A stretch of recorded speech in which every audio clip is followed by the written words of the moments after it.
जय श्री कृष्ण भक्तों। बिहारी जी के चमत्कार की कड़ी में आज आप सब लोग के समक्ष एक ऐसे भक्त की कथा रख रहे हैं जिनके गुरु उनसे कहते हैं कि वृंदावन ना जाना। इस कथा का शीर्षक ही है वृंदावन ना जाना। अयोध्या में सरयू के तट पर आश्रम बनाकर राम सुखदास नाम के एक रामानंदी संत रहते थे। यूँ तो उनके बहुत से शिष्य थे, किंतु उनका सबसे अधिक स्नेह था लखनदास पर। लखनदास सुंदर था, स्वस्थ था, साधना करने वाला था। सुबह उठने से लेकर रात को सोने तक उसके जीवन का प्रत्येक क्षण व्यवस्थित था। इसमें गुरु सेवा के लिए भी समय था और ठाकुर सेवा के लिए भी। दया, करुणा, प्रेम, अहिंसा जैसे सात्विक भावों की झलक उसके प्रत्येक कार्य में दिखाई देती थी। गुरु और इष्ट के प्रति उसके हृदय में अपार श्रद्धा थी।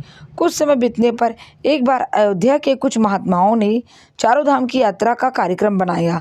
इसकी भनक जब लखनदास के कानों में पड़ी, उसने गुरुजी से विनम्र शब्दों में निवेदन किया, गुरुजी, महात्माओं की मंडली चारों धाम की यात्रा पर जा रही है। यदि आपकी अनुमति मिल जाए तो मैं भी चला जाऊं। गुरुजी की इच्छा नहीं थी लखनदास मेरी आंखों से ओझल हो। वे उसे निरंतर अपने पास ही देखना चाहते थे, किंतु फिर भी उनमें इतनी निष्ठुरता नहीं थी कि उससे ना करके उसके हृदय को चोट पहुंचाए। वे बोले, अच्छी बात है, महात्माओं की मंडली जा रही है तो तुम भी चले जाओ, पर एक बात का ध्यान रखना। वह क्या गुरुजी? शिष्य ने पूछा। गुरुजी ने समझाया, महात्मा लोगों का कोई ठिकाना नहीं, उनकी और बहते पानी की एक सी हालत होती है। जिधर को रास्ता मिल गया उधर ही बह गए, पर तुम यात्रा पूरी तरह करने के बाद सीधे आश्रम आ जाना। ठीक है गुरुजी। लखनदास ने हाँ कर ली। एक बात का और वचन दो, गुरुजी ने आगे कहा। लखनदास प्रसन्नता से बोला, आपकी आज्ञा का पालन करने से मेरा रास्ता सुलभ होगा। आप निसंकोच कहें। देखो बेटा, सब जगह जाना, पर वृंदावन जाने की गलती मत करना। नहीं जाऊंगा गुरुजी। महात्माओं की मंडली जाए तब भी मत जाना। तब भी नहीं जाऊंगा। लखनदास जब चलने लगा तो गुरुजी ने उसे रास्ते के खर्चे के लिए कुछ धन भी दिया। साथ ही यह भी कह दिया कि ज़रूरत पड़ने पर और रुपए मनी आर्डर से मंगा लेना। महात्माओं की मंडली यात्रा पर थी। लखनदास उनके साथ था। भारतवर्ष कितना सुंदर है, यह देख सुनकर लखनदास का हृदय आनंदपूर्ण चमत्कार से भरता जा रहा था, किंतु उसमें एक किरकिराहट का अनुभव वह निरंतर करता रहता था कि गुरुजी ने वृंदावन जाने का निषेध क्यों कर दिया है। पहले भी बहुत से महात्मा तीर्थ यात्रा पर गए हैं, उनमें गुरुजी के शिष्य भी जाते रहे। वे सब वृंदावन भी घूमकर आए हैं। उन्होंने वृंदावन जाने की मनाही क्यों नहीं की? जरूर मेरे भीतर कुछ कमी है। मेरे भीतर वह पात्रता शायद नहीं है जो वृंदावन की महिमा को समेट सके। यही कारण हो सकता है, पर मैं निरंतर गुरुजी के बताए मार्ग पर ही चलता रहा हूँ। विषय वासना मुझे उद्वेलित नहीं करते, क्रोध मेरे हृदय में नहीं पल रहा है।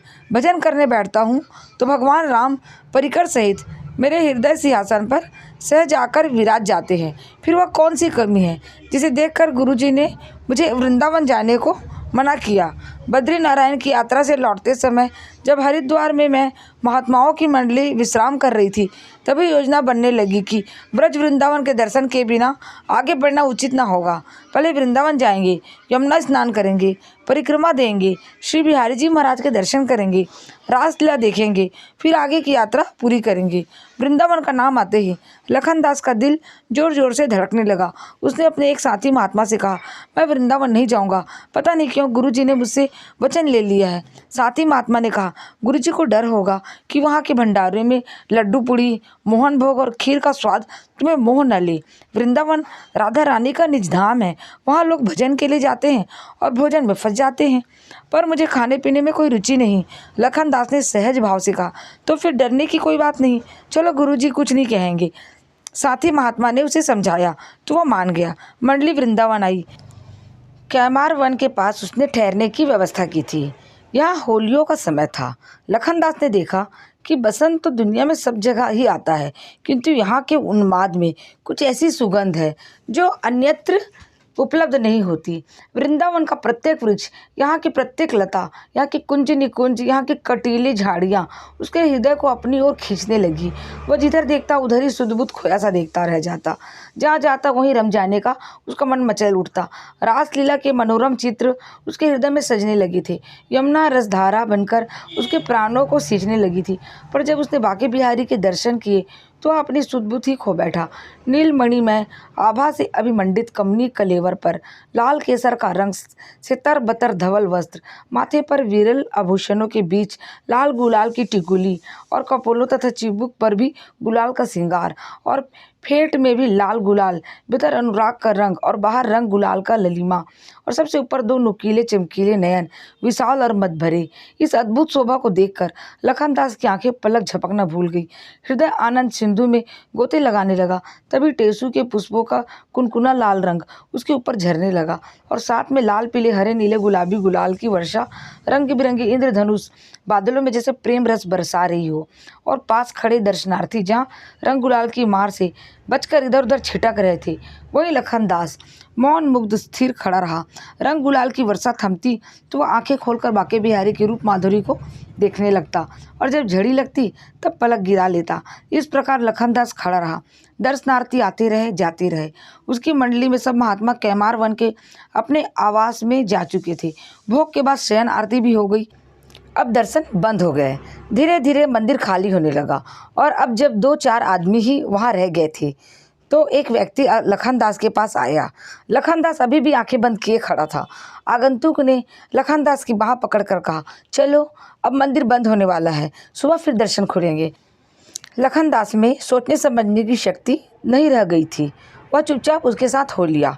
यह व्यक्ति लखनदास का हाथ पकड़कर उसे बिजली की जगमगाहट और शोरगुल के दायरे से निकलकर जंगल की ओर ले चला। कुछ दूर जाने के बाद वह अपनी भजन कुटी पर पहुंच गया। उसने द्वार खोलकर दीपक जलाया। कुटी में यूँ तो छोटी मोटी कई वस्तुएं रखी थी जो जीवन निर्वाह के लिए जरूरी थे, जैसे ओढ़ने पहनने के कुछ कपड़े, 2-4 बर्तन, 5-7 पुस्तकें। किंतु लखनदास को जैसे इनमें कोई रुचि न थी। उसकी आंखें तो कुटी में आते ही श्री बिहारी जी महाराज के उस चित्रपट पर अटक गई थी जो दाएं हाथ की ओर एक खूब सजे सजाए आले में रखा था। इस बीच उस व्यक्ति ने दूध भात से भरा एक कुल्हड़ निकाला। आधा दूध भात उसने एक कटोरी में निकालकर लखनदास के सामने रखते हुए कहा, लो पाओ, बिहारी जी का प्रसाद है, और भूख लगी हो तो रोटियां खा लेना।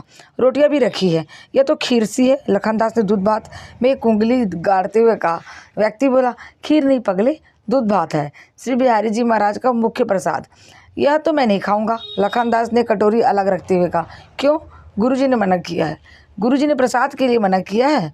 प्रसाद के लिए नहीं, लड्डू पूड़ी मोहन भोग खीर आदि के लिए मना किया है। उन्हें पता था कि मैं वृंदावन जाकर यही सब खाने लगूंगा, इसलिए तो वो मुझे वृंदावन नहीं आने दे रहे थे। मैं तो रोटियां ही खा लूँगा। तुम यह दूध भात प्रसाद बुद्धि से पाओ, खीर की बुद्धि से क्यों पाते हो? यह तो छल होगा, अपने गुरु के साथ भी और अपने इष्ट के साथ भी और अपने साथ भी।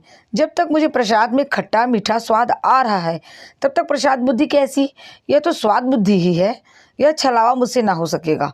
हाँ, यदि कोई गोबर मिट्टी भी दे और कह दे कि लो प्रसाद पाओ, और मैं उसे पा जाऊं और मुझे गोबर मिट्टी का स्वाद ना आए, तब समझूं कि मेरी प्रसाद बुद्धि हुई। अच्छा, आज पा लो, आइंदा मत पाना। मैं आपके कहने से गुरु के आदेश की अवहेलना नहीं कर सकता। आप अपनी कुटी संभालिए, मैं तो बाहर जमीन में ही पड़ा रहूँगा। तुम तो रूठ गए। अच्छा छोड़ो दूध भात, लो रोटी पालो। रोटी का नाम सुनते ही लखनदास फिर सहज हो गया। व्यक्ति ने उसे रोटियां दी और नमक मिर्च मिले उबले हुए आलू दिए।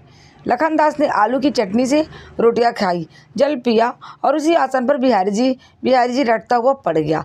लखनदास को आसन से उठाकर ठीक से बिस्तर पर सुलाने की उस व्यक्ति ने बहुत कोशिश की, किंतु जब वह न माना तो उसने वही लखनदास के ऊपर एक कंबल डाल दिया। लखनदास को उस रात नींद नहीं आई, जैसे समानता हम सबको आती है। वह पहले तो यही कोशिश करता रहा कि नींद ना आए और मैं इसी प्रकार बिहारी जी रटता रहूं, किंतु जब नींद आ गई और उसमें वह सपना देखने लगा कि वह बिहारी जी के साथ होली खेल रहा है, तो वह जागता ही ना था। सुबह जब उसने जगाया गया तो कहने लगा, वृंदावन में आकर जो एक बार सो गया वह क्या कभी जागा है? बिहारी जी के दर्शन करने नहीं चलोगे? लखनदास ने कहा, चलो। अभी नहीं, अभी तुम नहा धोकर तैयार हो जाओ, थोड़ा देर बाद चलेंगे। अच्छा एक बात बताओ, तुम्हारा क्या नाम है? मेरा नाम गरीबदास है। तुम यहाँ वृंदावन में कब से रह रहे हो? सदा से, मैं तो यहीं रहता हूँ। अच्छा, एक बात और बताओ। पूछो, तुम्हारा गुरु कौन है? मेरे गुरु तो तुम हो। मैं और गुरु? लखनदास खिलखिलाकर हंस पड़ा। फिर बोला, अच्छा, नहीं बताना चाहते हो तो मत बताओ, पर यह तो बताओ कि तुम मुझे अपनी कुटी में लिवा कर क्यों लाए हो? क्यों मुझे रोटियां खिलाई? क्यों मुझे यह सोने दिया? सच सच बताओ। हाँ, एकदम एकदम सच। मेरे गुरुजी ने मुझे आज्ञा दी है कि मैं तुम्हारी सेवा करूं, तुम्हें रोटी बनाकर खिलाऊं, तुम्हें बिछावन तैयार करके सुलाऊं, और जो कुछ तुम कहो वह सब करूं। तुम तो खीर भी खाते हो? हाँ, खाता हूँ। लड्डू पूड़ी और मोहन भोग भी खाते हो? हाँ, वह भी खाता हूँ। तुम्हारे गुरुजी ने लड्डू मोहन भोग खाने की मनाही नहीं की? उन्होंने तो कह रखा है कि जो कुछ भी तुम्हें प्रेम से दे वह सब खा सकते हो। तुमको सब वस्तुओं का स्वाद अलग अलग आता है। नहीं, वस्तुओं का स्वाद तो मुझे नहीं आता, मुझे तो केवल प्रेम का स्वाद आता है। तभी तो तुम्हारे गुरुजी ने तुम्हें सब कुछ खाने की छुट्टी दे दी। मुझे तो सबका स्वाद आता है। वास्तव में मैं बहुत बड़ा पतित हूँ। और वह रोने लगा। गरीबदास ने आगे बढ़कर उसे गले से लगा लिया और उसके आंसू पोंछे और विषय बदल कर बोला, जल्दी से तैयार हो जाओ, फिर दर्शन करने चलेंगे। अब इसके आगे की कथा भाग 2 में। जय श्री कृष्ण भक्तों।